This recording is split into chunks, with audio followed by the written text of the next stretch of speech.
ओम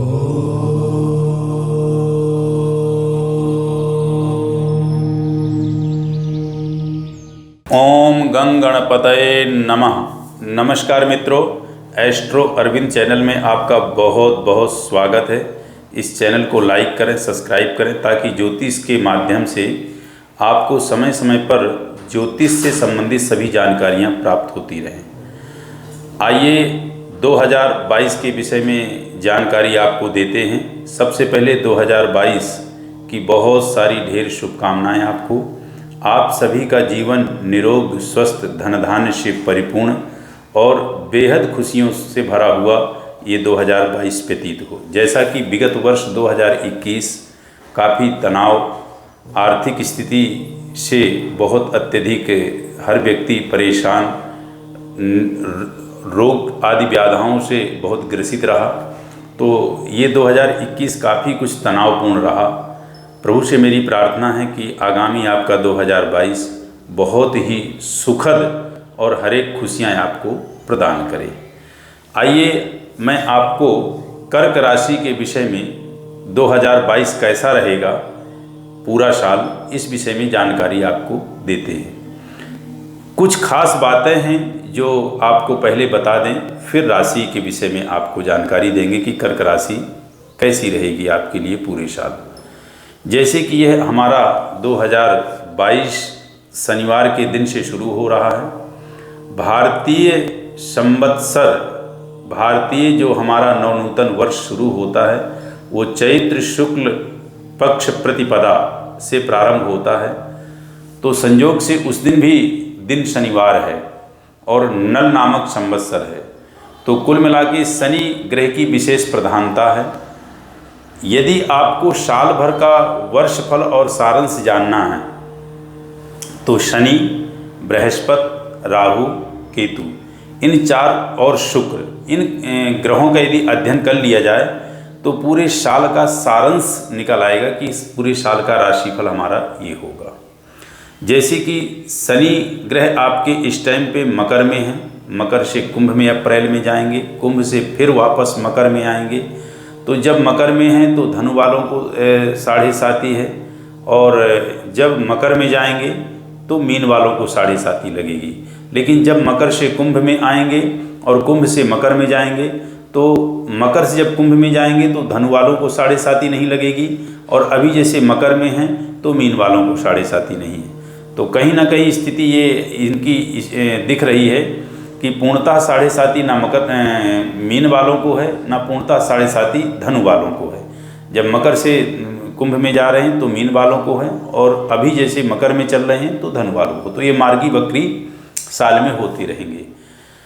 यही स्थिति आप जो है बृहस्पति देव जी की अध्ययन कर लें कि बृहस्पति देव जी आपके अभी कुंभ में हैं, तो इनकी दृष्टि 3 होती हैं, तो 3 राशियों को अभी प्रभावित कर रहे हैं। फिर कुंभ से मीन में जाएंगे, वहाँ पे भी 3 राशियों को प्रभावित करेंगे।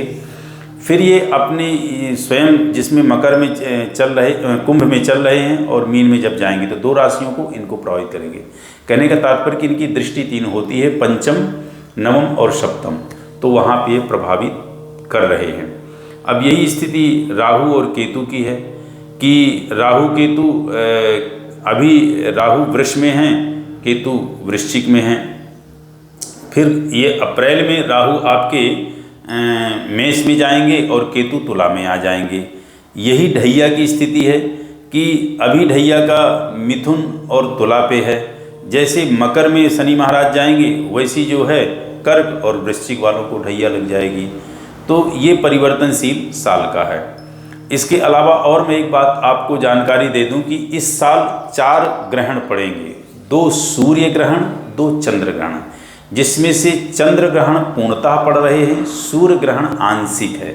लेकिन सूर्य ग्रहण चंद्र ग्रहण की अपेक्षा ज़्यादा अरिष्टकारी रहेगा, ज़्यादा प्रभावकारी रहेगा, और सूर्य ग्रहण में स्थितियाँ कुछ ऐसी निर्मित होगी कि काफ़ी कुछ बदलाव आएगा इस वर्ष में।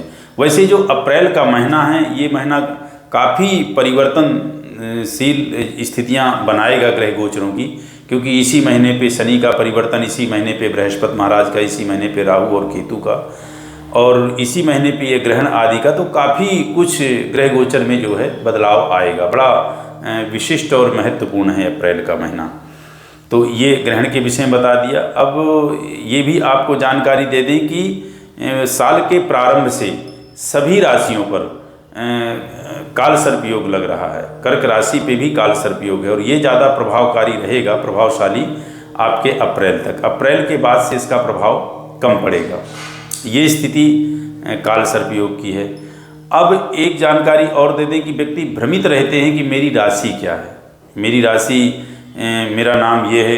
प्रायः हर व्यक्ति के दो नाम होते हैं, घर के पुकारने का अलग नाम और जन्म की राशि का अलग नाम। किसी के दो से ज़्यादा भी नाम होते, 3 होते हैं। तो उसमें व्यक्ति जो है कंफ्यूज रहता है, भ्रमित रहता है कि मैं अपनी राशि देखूं तो कौन सी देखूं। तो आपको यहाँ पे मैं जानकारी दे दूं, कहते हैं कि जन्म राशि प्रधानित्वम नाम राशि न चिंतयेत। जन्म राशि प्रधान होती है। विद्यारंभे विवाहे, चाहे वो आपके विद्यारंभ में हो, विवाह आदि शादी आदि में हो, या कोई विशेष व्यापार में हो, किसी भी कार्य में प्रधान यदि आप अध्ययन करोगे तो वो राशि आपकी बनेगी नाम की, नहीं जन्म की। तो जन्म राशि प्रधान है। तो जन्म राशि से ही आप अपने जो है जन्म कुंडली का अध्ययन करें, ये वार्षिक फलादेश आप देख रहे हैं तो जन्म राशि से। एक चीज़ की जानकारी और दे दूं, कुछ व्यक्तियों की सोच ये हो जाती है देख करके कि नहीं, पंडित जी ने बताया है कि यह 2000 साल मेरा ऐसा है तो पूरा साल ऐसा ही रहेगा। तो ये 2022 के विषय में यदि जानकारी आपको दे रहे हैं कि शनिवार के दिन से प्रारंभ है और ऐसा है, तो पूरा साल ऐसा ही नहीं रहेगा। ये व्यक्तिगत विषय में यदि आपको अपनी जानकारी चाहिए, ये तो एक कर्क राशि में कई लाखों व्यक्तियों के नाम होंगे, तो सबका एक जैसा ग्रह गोचर नहीं होगा। हर व्यक्ति का जन्म का जो जन्मांक है उसका ग्रह गोचर परिवर्तनशील होगा। मैं आज की ग्रह गोचर की बात नहीं कर रहा। तो सबसे पहले तो आपको यदि अपने विषय की अच्छे से और गहरी जानकारी चाहिए है, तो जिस वक्त आप अपने विषय में जानकारी चाह रहे हैं, पूछ रहे हैं, उस वक्त का गोचर, फिर आपके जन्मांक का गहरा अध्ययन, आपकी दशा, महादशा, अंतर प्रत्यांतर दशा का अध्ययन करने के बाद सही निकलता है कि हाँ, यह महीना, यह साल, यह पक्ष मेरा इस प्रकार का ऐसे जाएगा। तो इसमें भ्रमित मत रहिए। और कोई ऐसी ज्योतिष नहीं है कि जो ज्योतिष ने कह दिया बिल्कुल अकाट्य वही है, ऐसा नहीं है। कर्म के आधार पे भाग्य आपका जो है बनता है और बिगड़ता है। कहने का तात्पर्य कि कर्म के आधार पे आप अपने भाग्य को परिवर्तित कर सकते हैं। कर्म ही एक ऐसी प्रखर हमारे पास धरोहर है जो हमारे भाग्य को लिखती है। जो व्यक्ति कर्म के प्रति समर्पित होता है वह असंभव को भी संभव कर लेता है। तो इस प्रकार से अब जानकारी आपको देते हैं आपके राशि के विषय में, यानी कर्क राशि के विषय में कि इस साल आपका वर्ष कैसा जाएगा। कर्क राशि का जो प्रथम भाग होगा, यानी पहला आपका जो क्वार्टर होगा, वो अच्छा ज़्यादा नहीं है, ठीक ज़्यादा नहीं है। और जो कर्क राशि वालों को की कुंडली बन रही है वो इस प्रकार से बन रही है कि आपके सप्तम भाव में शनि और बुध हैं, अष्टम में आपके केतु हैं, पंचम में आपके चंद्रमा मंगल, पंचम में आपके चंद्रमा मंगल और केतु है। माफ़ करिएगा, मैं थोड़ा केतु जहाँ बोल गया वहाँ पे बृहस्पति हैं। अष्टम में बृहस्पति हैं, पंचम में आपके जो है मंगल और चंद्रमा केतु हैं, षष्ठम में आपके विराजमान जो हैं वो सूर्य हैं और सूर्य के साथ साथ शुक्र हैं। तो ये स्थिति आपके जो है जन्मांक की बनती है, यानी कर्क राशि वालों की। अब राहु आपके आय स्थान पे हैं और केतु आपके जो है पंचम में बैठे ही हैं।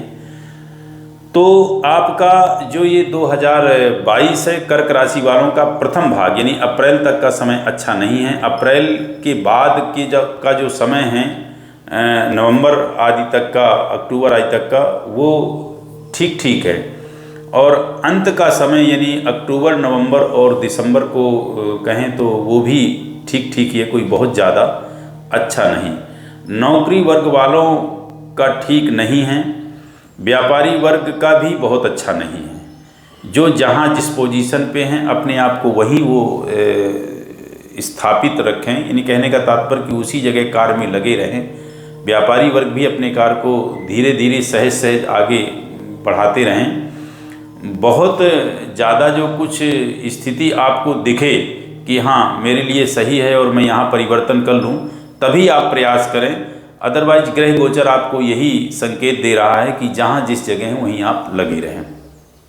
फिलहाल परिवर्तन भी यदि आप अपना कर रहे हैं कुछ भी, तो अप्रैल के बाद करें तो आपके लिए थोड़ी ठीक होगा। इसके अलावा आपको हम बता दें कि आप का जो विवाह और प्रेम प्रसंग के लिए है तो लगभग पूरा वर्ष ठीक ही है, बहुत ठीक तो नहीं है, ठीक ही बोल सकते हैं। और उसके अलावा आपको मैं कहूँ कि आपके स्वास्थ्य का मामला, तो स्वास्थ्य के लिए ये पूरा वर्ष जैसा कुछ मिथुन राशि के विषय मैंने बोला लगभग वैसी कर्क राशि का भी है। स्वास्थ्य का मामला ठीक नहीं है, प्रारंभ ज़्यादा खराब है और आपका जो क्या नाम से इसका मध्य है वो भी खराब है, अंत भी खराब है। यानी तीनों भाग आपके जो है स्वास्थ्य के मामले में पूरा वर्ष आपका खराब रहेगा। तो उसके विषय में विशेष आपको सावधानी रखनी है। जो आपका विवाह संबंधित स्थिति है वो वर्ष के प्रारंभ से थोड़ा किनारा काटें, प्रारंभ के बाद से विवाह के विषय में आप प्रयास करें तो अच्छा रहेगा। वही स्थिति आपके प्रेम प्रसंग के विषय में है कि वर्ष के प्रारंभ में प्रेम प्रसंग का मामला ठीक है, बहुत अच्छा नहीं, तो पूरे वर्ष में विवाह और प्रेम प्रसंग का मामला बहुत अच्छा नहीं है। लेकिन आप अपने कर्मों के द्वारा, अपने प्रयासों के द्वारा उसको थोड़ा सा अच्छे और सही समय पर निर्णय लेने का कोशिश करें। सही समय से मेरा तात्पर्य ये है कि अप्रैल तक किनारा काटें, और अप्रैल तक यदि नहीं किनारा काट पा रहे हैं तो आपस में वार्तालाप या आपस में सलाह मशवरा ऐसा करें कि जिसमें एक दूसरे को आप जो है सपोर्ट करें, तो इससे आप लोगों का मामला ठीक रहेगा। संतान के लिए यह वर्ष आपका बहुत अच्छा नहीं है, संघर्षपूर्ण है। और यदि संतान की स्थिति आपकी नहीं बन पा रही तो उस विषय में भगवान कृष्ण संतान गोपाल की थोड़ी आराधना करें, प्रार्थना करें। और यदि कोई मेडिकल प्रॉब्लम है तो डॉक्टरों से सलाह लें आप और उनसे परामर्श लें। बाकी ज़्यादा कारगर रहेगा आपको भगवान संतान गोपाल की आराधना, क्योंकि संतान कंसीव करने के लिए प्राप्ति के लिए बहुत अच्छा यह वर्ष नहीं दिख रहा है। सफलता मिल सकती है तो उसके लिए आप सफलता मिल सकती है, ऐसा नहीं कि बिल्कुल ही खराब है, बहुत वैसा नहीं है कि मैं कह दूं कि बहुत ही अच्छा है, लेकिन संघर्षपूर्ण है। उसके लिए भगवान संतान गोपाल की उपासना कीजिए, पूजा कीजिए, वो ज़्यादा अच्छा रहेगा संतान प्राप्ति के लिए। भूमि भवन आदि का योग बन रहा है, लेकिन वो भी अपने सहूलियत और आर्थिक स्थिति को देखते हुए ही आप इन्वेस्ट कीजिएगा, उसमें कुछ हद तक आपको जो है सफलता मिल सकती है।